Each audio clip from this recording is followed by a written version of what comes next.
Buenos días, mi nombre es Abraham Cortés y en este video voy a hablarles sobre el balance de ecuaciones químicas por el método Redox. Bienvenidos. Balancear una ecuación química significa igualar la cantidad de átomos tanto en los reactivos como en los productos, obedeciendo y comprobando la ley de la conservación de la masa. Dicha ley advierte que en toda reacción química la masa se conserva, es decir, la masa total de los reactivos es igual a la masa total de los productos. Dicho de otro modo, la masa no se crea ni se destruye, solo se transforma. Pues bien, ¿qué es una reacción química redox? Una reacción química redox es aquella en la que hay una transferencia de electrones entre sustancias y se reconoce porque hay un cambio en los estados de oxidación. En estas un elemento se oxida y simultáneamente otro se reduce. Dicho de otro modo, en estas reacciones químicas se lleva a cabo dos de los procesos fundamentales de la química: oxidación y reducción.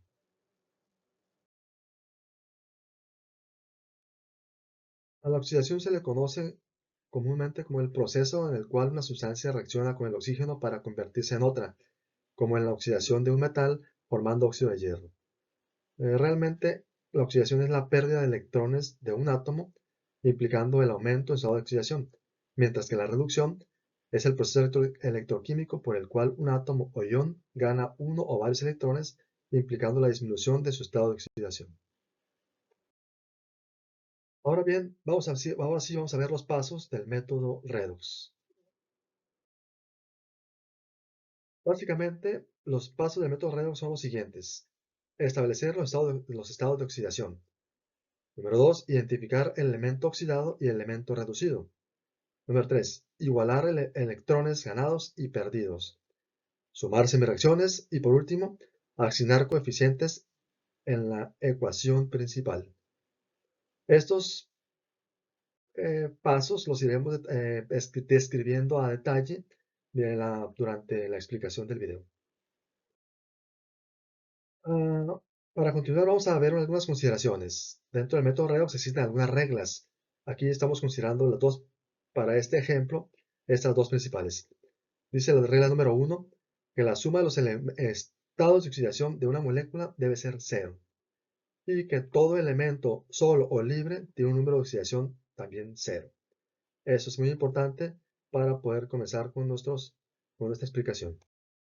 Ahora bien, teniendo en cuenta esos principios, las reglas y los conceptos antes vistos, podemos balancear por el método Redox la siguiente ecuación, que dependiendo de la nomenclatura se trata del trióxido de hierro, de dihierro, que es la nomenclatura sistemática, el óxido de hierro 3, que es la nomenclatura stock, o simplemente óxido férrico en la nomenclatura tradicional. Ahora sí, ¿cuál sería el primer paso? Establecer los estados de oxidación. Vamos a iniciar con el oxígeno, que en este caso es el más abundante. Establecer los estados de oxidación significa asignar los números de oxidación a todo elemento que está inmerso en la oxidación, en la reacción química. Recordemos que se conoce como número de oxidación a la cantidad de electrones que a la hora de la formación de un enlace un átomo gana o pierde.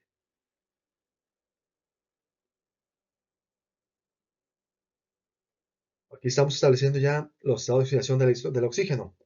Eh, Si nos basamos en una tablita, pues es menos 2. Pero también otra regla de los pasos del método, dice que el número de oxidación del oxígeno es casi siempre menos 2, a menos que se trate de otro elemento, un anhidruro, etcétera, será siempre menos 2. Y con este estado de oxidación ya podemos establecer los demás, si seguimos la regla 1 y 2. Dice ahora, para los demás estados de oxidación, aplicar la regla 1 al primer hierro y a los carbonos, y la regla 2 al segundo hierro. Es decir, si aplicamos la regla 1 al primer hierro, ¿qué dice la primera regla? Que la suma de los estados de oxidación de una molécula debe ser cero. ¿Ok? Aquí tenemos un 3, a ver si se puede mostrar con un colorcito. Vamos a ver. 3 por menos 2, tenemos aquí un menos 6. Y si la suma de esto debe ser cero, necesitamos aquí un más 6. Es decir, ¿qué número multiplicado por este 2 del hierro nos da más 6? Pues un más 3. Aquí es un más 3 entonces. Y lo mismo hacemos con los demás. En el monóxido de carbono tenemos un menos 2. Para que la suma de este compuesto nos dé 0, necesitamos aquí un más 2, que es lo que va a ser el estado de oxidación del carbono. El hierro, dice aquí, todo elemento solo o libre tiene un número de oxidación 0, pues tendría un número de oxidación 0. Y acá tenemos 2 por menos 2, menos 4. Su estado de oxidación sería, exacto, más 4. Y aquí lo tenemos. Más 3 para el hierro, más 2 para el carbono, 0 para el hierro y más 4 para el carbono. Y así ya tenemos establecidos los estados de oxidación para todos los elementos inmersos en la ecuación química. Vamos al segundo paso. Dice, identificar el elemento oxidado y el elemento reducido. Anotar las reacciones de oxidación y reducción. Eso significa identificar qué elementos cambiaron de estado de oxidación al pasar de ser un reactivo a producto. Y por ende, mirar qué elemento se oxidó y cuál se redujo. Aquí podemos ver que el hierro fue el que disminuyó su estado de oxidación de 3 a 0. Aquí tenemos el 3, el 0. Ganando electrones. Y el carbono fue el que aumentó su estado de oxidación de 2 a 4, perdiendo electrones. Anotamos la primera reacción entonces, del hierro, que es la que fue el primer cambio sufrido, de 3 a 0. Y la segunda, el carbono, que es de más 2 a más 4. Ahora nos toca balancear las semirreacciones, eso es igualar los átomos de cada lado de la semirreacción. Como aquí podemos ver, tenemos un 2 en los hierros, aquí ponemos un 2 en el hierro también, para balancear esta semirreacción. La de abajo está balanceada. Y ahora dice, bueno, pues aquí está la nota, como hay 2 hierros en la primera semirreacción, se coloca un 2 como coeficiente en los productos de la primera semirreacción. Vamos al paso número 3.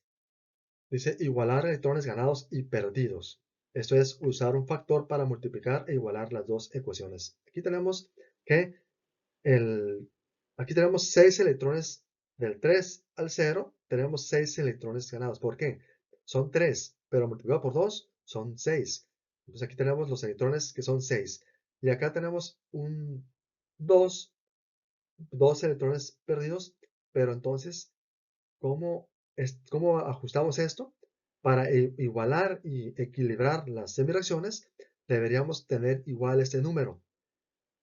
Multiplicamos toda esta ecuación por el 3, por ese 3, y al multiplicar 3 por 2 nos dará menos 6, eliminando términos semejantes. Aquí tenemos un factor de multiplicación, es el 3, ¿verdad? Entonces, para la de arriba tenemos que es la misma, no hacemos ningún cambio, y la de abajo, ya multiplicado por el 3 por 1, 3 carbonos. Comenzamos estado de oxidación 2. 3 por menos 2, menos 6 electrones. Y 3 por 1, 3.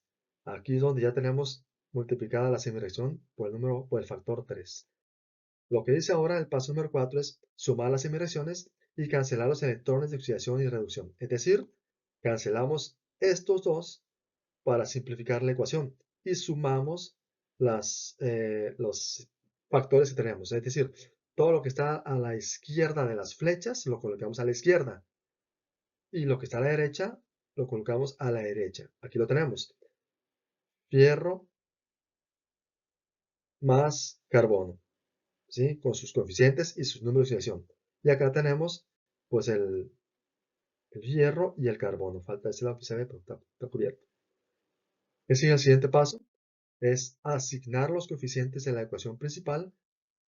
En la ecuación principal, estos coeficientes, este y otro que está por acá tapado, los asignamos a la ecuación principal, que son estos que están acá arriba.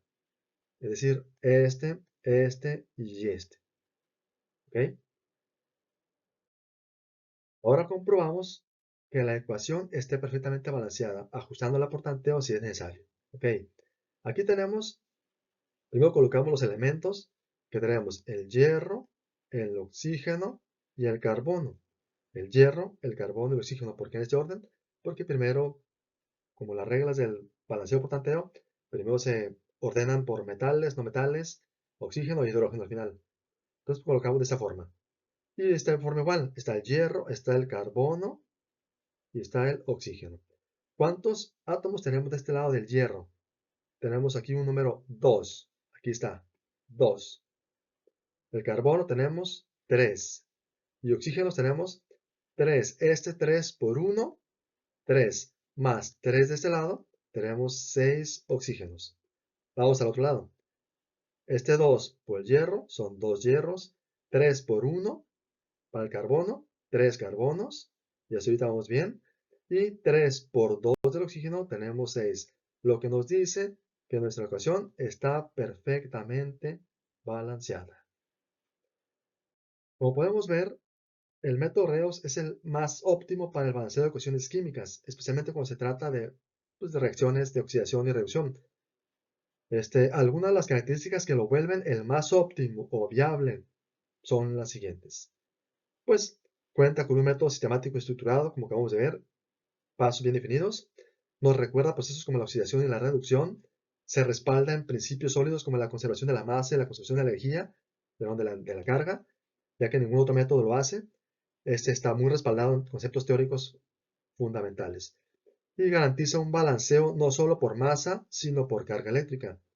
Al mismo tiempo, asigna reglas para establecer los números de oxidación y, por todo esto, pues es ideal para ecuaciones complejas y largas al simplificar las enzima reacciones. En otro método sería imposible realizar un balanceo para una ecuación larga. Esto lo vuelve, desde mi punto de vista, el método más viable para la resolución de ecuaciones. No solamente porque se puede hacer eh, por el método tanteo o por otro método, pero además de que daría el mismo resultado, nos está respaldando ese conocimiento con principios fundamentales de la química. Mi nombre es Abraham Cortés Covarrubias. Muchas gracias por su atención.